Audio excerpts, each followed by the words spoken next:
me présente, je m'appelle Bakou. Je suis l'un des membres du collectif de 4 jeunes ici présents. Nous sommes issus du quartier Dijon, nous avons entre 10 et 25 ans. Nous sommes accompagnés par 3 professionnels de quartier, Adeline, Carole et Yael. Il ne vous aura pas échappé que le titre de notre débat, Jeune police, pourquoi tant de haine, est un titre très provocateur. Mais en réalité, ce qui nous intéresse ici, ce sont les multiples incompréhensions qui alimentent un climat de violence généralisée. Cette violence s'exerce à différents endroits, à différents degrés. Elle peut être verbale, physique ou même psychologique. Il s'agira donc d'en comprendre les causes et éventuellement en faire émerger des pistes d'apaisement. Afin d'ouvrir des espaces de réflexion, nous avons fait le choix de convier des invités avec nous, 3 invités. Il y aura Sami Zegnani, maître de conférence en sociologie à l'université Rennes 1, et dont les recherches portent notamment sur l'appropriation des espaces publics dans les quartiers populaires. Nous accueillons également Valentin Gendreau, auteur de l'ouvrage Flic, qui est un livre qui explique son infiltration au sein du commissariat du 19e arrondissement de Paris. Nous avons aussi convié un invité, qui est notre ami Ruben, membre de notre collectif, et également notre porte-parole sur ce temps d'échange, car il nous semblait primordial d'avoir un porte-parole de cette jeunesse peu écoutée. On va commencer ce débat avec une question assez large sur quel est le rôle de la police. Finalement, quel est le rôle de la police? Valentin qui est là, à travers ton expérience de policier infiltré, peux-tu nous parler des valeurs transmises au centre de formation? Sont-elles similaires à ce que tu as vu sur le terrain avec tes collègues? Moi, j'ai suivi une formation de 3 mois en tant que policier contractuel dans l'école de police de Saint-Malo. C'était en 2017, et je suis ensuite devenu policier au commissariat du 19e arrondissement de Paris. Ma formation a été très rapide puisqu'elle a duré que 3 mois.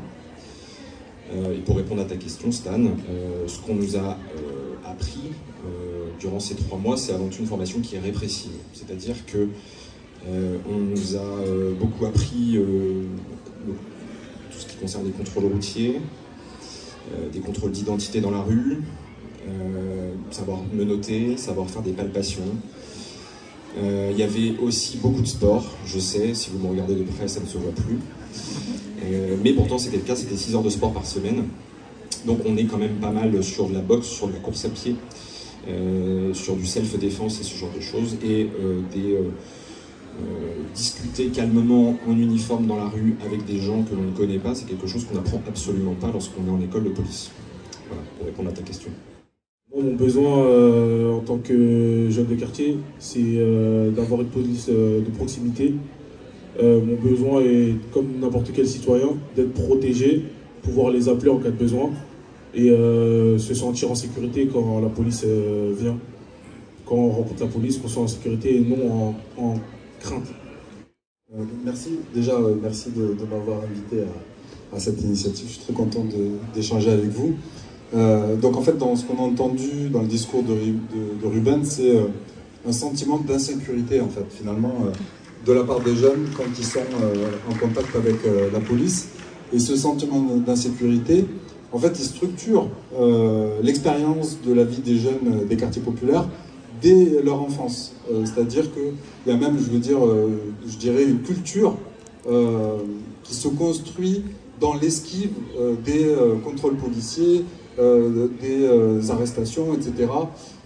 Et donc, c'est un rapport aussi qui est conflictuel, hein, qui peut être conflictuel avec des problèmes relationnels entre les deux, alors entre les deux parties. Alors comment expliquer ce sentiment d'insécurité qu'on peut observer? D'abord, ce qui est sûr, c'est qu'il y a quelque chose qui n'est pas contestable d'un point de vue scientifique, c'est qu'il y a de la discrimination dans les contrôles. C'est-à-dire que si vous êtes blanc, enfin non blanc plutôt, jeune, habillé avec une casquette par exemple, ou des survêtements, etc., vous êtes sûr de voir votre probabilité de vous faire contrôler qui va être augmentée. Hein, ça c'est un vrai risque qui a été mesuré hein, statistiquement. On est beaucoup plus soumis à des contrôles policiers quand on a cette allure de jeunes des quartiers populaires. Et ça, c'est même pas une réalité qui s'arrête en fait aux cités. C'est-à-dire que ces mêmes individus, quand ils sont dans d'autres quartiers, dans des quartiers peut-être plus bourgeois, ils vont avoir le même risque de se faire contrôler. Donc c'est même pas une affaire de territoire ou de comportement, je dirais qu'il y a une discrimination systémique de la police vis-à-vis de ces populations. Et donc cette discrimination, elle entraîne un sentiment d'injustice qu'on a un peu senti chez Ruben. Alors déjà, je suis désolé pour l'usage du mot bâtard, hein, mais évidemment c'est quelque chose que j'ai entendu lorsque j'étais dans le commissariat, et ça va faire écho à ce que vient de dire Samy. Le mot bâtard, ça désigne pour les policiers, ça désigne un jeune homme qui est d'origine africaine ou d'origine nord-africaine, qui porte une casquette, qui porte un survêtement du Bayern Munich par exemple, et un pantalon de survêt de Manchester City et qui a des baskets. Ça, c'est un bâtard. Les policiers vont les appeler comme ça. Quelqu'un qui est d'origine africaine ou nord-africaine et qui porte un costard-cravate ne sera pas considéré comme étant un bâtard. Évidemment que c'est choquant. Moi, les premiers moments où j'entends ça, je me dis, c'est quoi ce racisme total? Je tombe complètement de ma chaise parce que je ne savais pas qu'on pouvait qualifier une partie de la population comme ça. Et en fait, c'est un mot qu'on utilise beaucoup dans la police. Ça fait même partie du jargon des policiers. On va aller à la chasse aux bâtards. Ce sont des phrases que j'ai entendues plusieurs fois. Donc on va aller dans des quartiers, on va aller dans des endroits où on sait qu'on va pouvoir trouver des populations immigrées. Si les policiers y vont aussi, c'est parce qu'ils font quand même très souvent le parallèle, le stéréotype qui est terrible et qui est tenace, que immigration égale délinquance. Et que délinquance égale immigration. La veille du confinement en 2020, j'étais avec 2 amis à moi, et la police est venue vers nous, mais sauf qu'ils n'étaient pas venus d'une manière tempérée, ils étaient venus d'une manière un peu agressive, c'est-à-dire de peur, pour éviter un contrôle abusif ou un contrôle où ça peut partir un peu loin. On a pris la fuite, et lorsqu'on a pris la fuite, de là, je me suis arrêté quelque part, on s'est séparés, la police m'a attrapé, m'a menotté, et suite à là, ce contrôle-là, il a dégénéré, et ce jour-là, j'ai cru que j'allais y passer. Ils allaient m'ôter la vie parce qu'ils m'ont étouffé, ils m'ont écrasé la main, ils m'ont tapé. Ils ont sorti un chien, ils ont enlevé la muselière, sauf qu'il y a un de leurs collègues qui les a interdits, ils voulaient mettre dans la voiture avec lui, avec le chien. Et au final, ça ne s'est pas passé, ils m'ont emmené en garde à vue.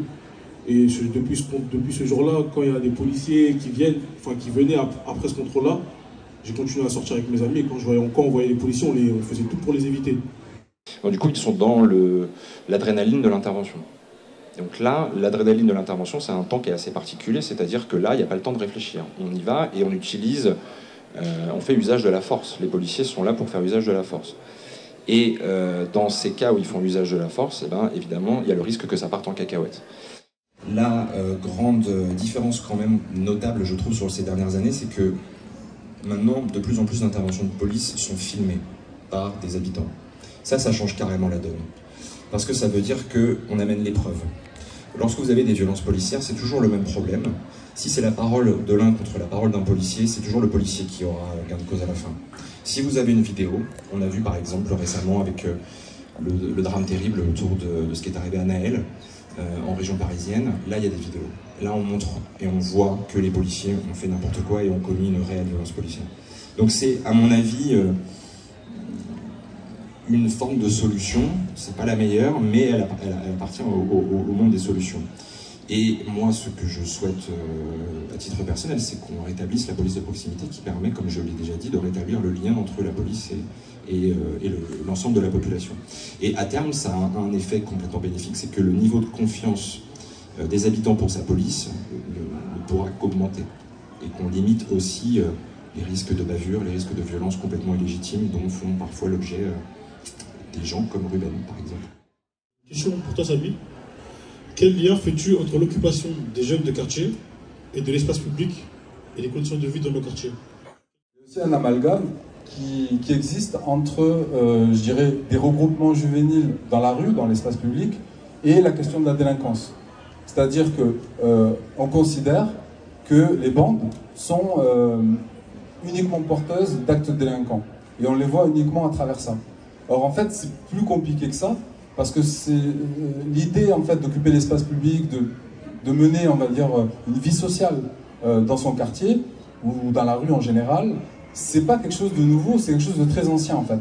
On peut remonter au Moyen-Âge, les classes populaires, les pauvres, ont toujours occupé l'espace public et en ont fait un lieu de vie. Donc le problème, c'est que à un moment donné de l'histoire, et notamment avec l'émergence de la police, on a voulu faire en sorte que les pauvres rentrent chez eux et adoptent des modes de vie qui ressembleraient en fait à ceux des bourgeois, c'est-à-dire centrés autour de la famille, etc. Alors ce projet de retranchement vers la sphère privée, il a en grande partie fonctionné, hein. C'est-à-dire que les classes populaires aujourd'hui apportent une importance capitale à l'éducation des enfants, etc. Mais ils ont continué à occuper l'espace public et à en faire un lieu de vie, et ça, c'est complètement en contradiction avec le projet de la police, qui est justement de faire rentrer les populations chez elles. Donc si vous voulez, la question c'est de savoir, est-ce qu'on offre des alternatives à ces populations? D'abord, il faut comprendre que dans certaines familles, les appartements sont trop petits pour pour que les jeunes puissent, pour les enfants, aient un espace d'intimité et qu'ils se sentent bien chez eux et qu'ils puissent y rester. Donc certains jeunes sont poussés vers le dehors parce qu'ils n'ont pas tellement le choix, ils ne peuvent pas rester toute la journée chez eux. Et qu'est-ce qu'on leur propose vu la situation? Ben, pas grand-chose. Pas grand-chose. Et au contraire, en fait, on a développé des technologies pour mieux surveiller ces populations, hein, avec par exemple la vidéosurveillance. On a renforcé par le droit on va dire des dispositifs pour empêcher les jeunes d'occuper l'espace public, hein. On le trouve par exemple, enfin, il y a la loi Pasqua interdit les regroupements dans les halls d'immeubles, et dans les années 2000, la notion d'espace public est entrée dans la loi. Donc avec vraiment cette volonté de contrôler de plus en plus. On se rend compte qu'on parle beaucoup dans les médias de la haine des jeunes envers la police. Mais pour en avoir discuté entre nous, on constate qu'une grande partie des jeunes du quartier souhaitent une relation plus apaisée et un respect mutuel entre jeunes et policiers. Toi, Ruben, peux-tu nous parler de tes souhaits vis-à-vis de la police? Aujourd'hui, ce que moi je demande pour les jeunes qui sont encore dans le quartier, c'est qu'il y ait un contrôle, qu'il y ait moins de contrôle, qu'il y ait plus de liens en fait. Quand on vient vers les jeunes, on sait très bien, on les voit souvent, ça soit moins directement brutal, soit plus dans le contact, dans le lien, dans la bonne humeur, parce que les jeunes, c'est ce qu'ils veulent en fait, c'est ce que nous on veut aussi. On ne veut pas forcément que des contrôles, et en plus sans justification. Ruben, j'ai une autre question pour toi. Penses-tu qu'avec la police de proximité, excusez-moi, il y aurait moins de bavures et moins de peur et moins de haine des jeunes envers les policiers? Oui, je le pense vraiment. Je pense vraiment que les jeunes, déjà, ils seront moins dans la stigmatisation du mauvais policier, clairement. Si une police de proximité, ils seront moins dans « oui, je vois la police, je pars »,« ah, je vois la police, j'ai envie de m'enfuir » ou « je suis énervé » ou « je suis aigri », non. Là, il y aura moins de bavures, il y aura moins de problèmes dans les quartiers, je pense.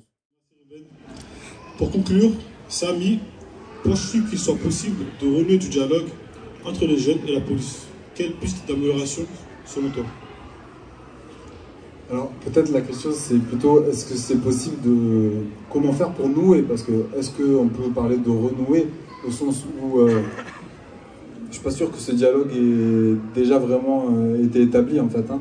C'est-à-dire que même à l'époque, bon, la police de proximité, je pense que c'est vraiment important, c'est une piste, parce que ce qu'on a vu, c'est que les policiers de proximité, comme ils connaissent leur population, ils sont en mesure en fait de faire de la prévention, mais peut-être que ça va pas suffire.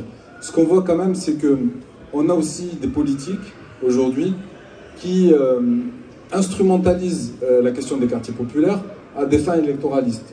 C'est-à-dire qu'ils soufflent sur les braises, il faut le dire clairement.